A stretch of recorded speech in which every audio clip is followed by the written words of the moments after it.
Putrajaya, kredibiliti anda telah diruntuhkan dengan emosi. Rasanya dah ramai dan semua orang pun dah nampak apa yang berlaku dalam parlimen 2 hari lepas. Dia dah jadi, tak boleh nak buat apa kan, dah jadi. Sebahagian penyokong akan memilih untuk percaya apa yang mereka nak percaya. Dan mereka memilih untuk mendengar apa yang mereka nak dengar. Dan mereka pilih untuk faham apa yang mereka nak faham. Tapi dalam video ni, saya nak share pada tuan-tuan dan puan-puan, abang-abang, adik-akak, apa sebenarnya yang berlaku dari jurus pandang pengucapan awam. Apa yang tengah berlaku waktu tu. Sebelum tu, kalau ada yang nak tanya-tanya saya ni pandai-pandai apa ke, saya nak share lah. Saya ni ada pengalaman sikit dalam oratorship, dalam public speaking, dalam debat, dalam pidato. Ni salah satu bukti dia. Ni gambar pun ada tak salah. Tengok dah kena makan dengan tikus lah. Saya dapat RM3,000 tandingan debat walaupun separuh akhir. Dalam karier pengucapan awam saya sepanjang 2011 sampai 2013, saya dah grab, saya dah kutip RM21,000 daripada pelbagai institusi. Kalau ada yang nampak muka saya keluar kat TV ke, mungkin ada iras-iras tu, itu memang betul lah saya. Dari pengucapan awam, saya dah boleh buat duit waktu student, waktu study, sampai RM21,000 total lah. Tapi of course lah, duit tu habis lah sikit dia. RM21,000 tu waktu student, jolly lah. Ramai pun nak menempel, nampak macam kaya, tak masuk scholarship lagi. But I wasn't a good orator pun. Saya biasa-biasa je, bukan yang paling cemerlang. Saya tak pernah menang any championship pun.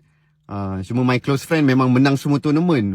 Dia Johan semua championship yang dianjurkan oleh Majlis Debat Universiti. Memang hebat. Saya orang yang biasa-biasa saja. Tak secemerlang orang lain, tak sepower Syed Saddiq. Adalah terlibat sikit-sikit bahasa Melayu ada, bahasa Inggeris ada. Dia sedar kenapa benda tu berlaku adalah disebabkan kurangnya kegigihan saya untuk belajar, berlatih dan tak banyak training. Biasalah, buat mana dan ikut yang mana ada lah. Datang training debate pun suka-suka. Tapi share lah, ni pengalaman manis. Dapatlah tunduk, dapat terima hadiah daripada Royals. Waktu ni Pemaisuri Perak, Tuanku Zara. Lawa Pemaisuri Zara waktu tu. Sekarang ni lawa juga, tapi lawa dalam kelas yang berbeza lah. Pada pandangan oratorship, emosi ni sepatutnya memang dijual untuk menangkap perhatian orang. Emosi yang menjatuhkan kredibiliti ini kerana adalah tindakan yang tak semena-mena. Kalau you check dalam handset parlimen, apa yang dikeluarkan oleh Datuk Seri Anwar, saya tak cakap semua itu betul dan semua itu tidak membentuk persepsi yang berbeza. Dia bercakap tentang Perdana Menteri campur. Perdana Menteri campur ini adalah berkenaan dengan urusan campur keputusan hakim, keputusan di NAA. Lebih kurang begitulah. Dan dalam perenggan yang sama juga disebut oleh Datuk Seri Anwar, you buat, administration you buat. Maksudnya pada side PH, mereka cuba mengambil fahaman bahawa pentadbiran PN sebelum ini ada urusan campur tangan antara eksekutif dan juga perundangan. Penyokong PN dan penyokong Putrajaya, dia memahamkan benda yang berbeza. You buat, you buat. Tapi yang saya jadi pelik adalah kenapa mereka faham you buat rasuah. Dalam perenggan yang sama, dalam dialog yang sama, tak ada satu perkataan rasuah pun disebut. Kenapa keluar dan melenting kepada rasuah? Sebab bila kita mendengar untuk melawan, bukannya kita mendengar untuk memahamkan. Dalam debate, benda ni sangat crucial. Semua excited untuk membidas kan, bidas, bangkang. Tujuan kita, kalau especially dalam position bila kita mendengar orang bercakap, bila kita mendengar untuk melawan, kita akan ada pendirian dan keadaan emosi yang berbeza dengan bila kita mendengar untuk memahamkan diri sendiri. Dalam debat, kamu akan nampak orang yang betul-betul memberi bidasan adalah disebabkan mereka nak melawan ataupun orang memberi bidasan sebab mereka faham. Ada perbezaan kat situ. Membidas sebab nak melawan atau membidas sebab dia faham. Faham kan? Jadi dalam keadaan bila ditegur ketawa, Putrajaya you jangan ketawa. Okay. Saya bagi lagi satu tambahan situasi. Umur Datuk Seri Anwar ni 76. Umur Putrajaya 46. Jadi beza 30 tahun. Cuba imagine guru yang ada beza umur 30 tahun dengan kamu. Kamu gelak-gelak dalam kelas. Guru yang lebih tua takkanlah dia tak terasakan kalau dia tegur you ketawa. Adakah you akan melenting macam tu? Kalau dia tegur you ketawa, apa yang you patut buat? Di mana adab Putrajaya ketika itu kepada orang yang lebih dewasa? Bercakap soal adab ini, sama juga dengan beberapa pemimpin PN sebab dia bertentangan dengan side Datuk Seri Anwar yang umur 76. Macam Datuk Razi, macam Datuk Sanusi. Umur you masih di persekitaran 40-50 kan? Imagine, kalau you buat benda-benda macam ni dekat orang umur 70 lebih, nanti bayangkan keadaan kamu ketika kamu berusia begitu. Macam mana nak menghadap dengan orang-orang yang lebih muda? Politician generasi baru akan sentiasa datang. Saya percaya usia politik Datuk Razi dan usia politik Datuk Sanusi memang akan berpanjangan. Tetapi bayangkanlah bagaimana adab kita dengan orang yang lebih berumur. Back to melantun tadi. Melantun cakap tarik balik. Dalam klip yang sama, kalau ada sesiapa dengar, Datuk Seri Anwar cuba untuk bagi penjelasan. Saya cakap lebih kurang dia nak bagi penjelasan. Tapi apa yang berlaku pada side opposition ketika itu adalah tarik balik dan macam memang sangat melantun. Sebab mereka memahamkan keadaan adalah seolah-olah Datuk Seri Anwar menuduh individu Putrajaya itu melakukan rasuah. Sedangkan dalam perenggan yang sama bercakap dengan Perdana Menteri campur, iaitu berkenaan dengan urusan kerajaan yang mencampuri urusan perundangan. Dalam perenggan yang sama ni the same perenggan. Boleh buka handset Parlimen untuk tengok. Cadangan saya kepada Putrajaya ataupun sesiapa pun kalau kes sebegitu berlaku, misalnya kita boleh ambil contoh dalam kes dakwaan apabila Datuk Seri Anwar jual ambalat kepada Indonesia seperti yang berlaku dalam Dun Sabah. Apakah respon orang awam selepas sidang Parlimen itu berlaku? Responnya adalah mereka mencabar individu tersebut untuk membuat kenyataan di luar Parlimen. Sebab dalam Parlimen ni protected.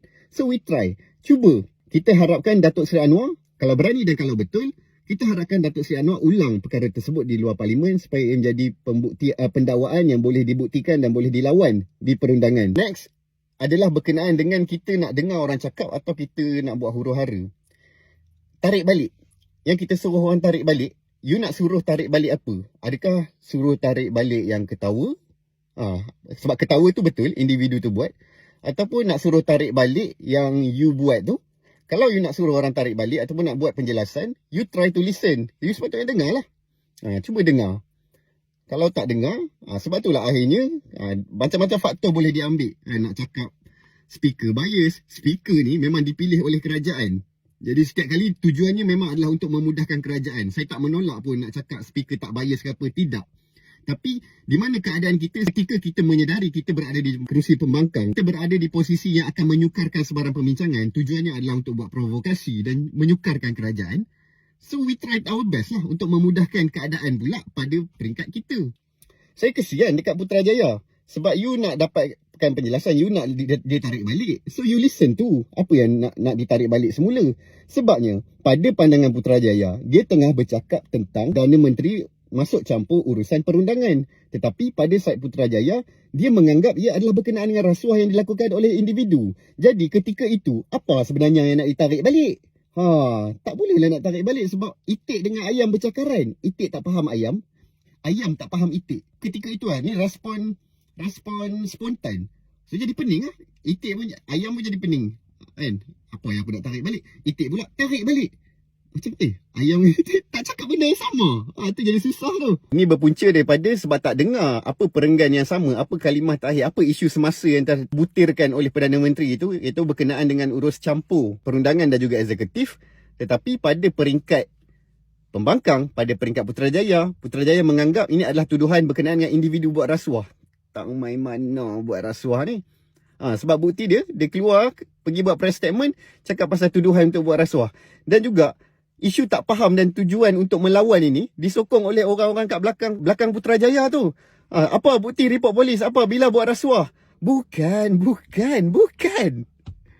Ending dia tak pasal-pasal. Orang dah mula korek dah. Rupanya Putrajaya ni dah banyak ni dekat Facebook. Dah mula-mula nak keluar kes.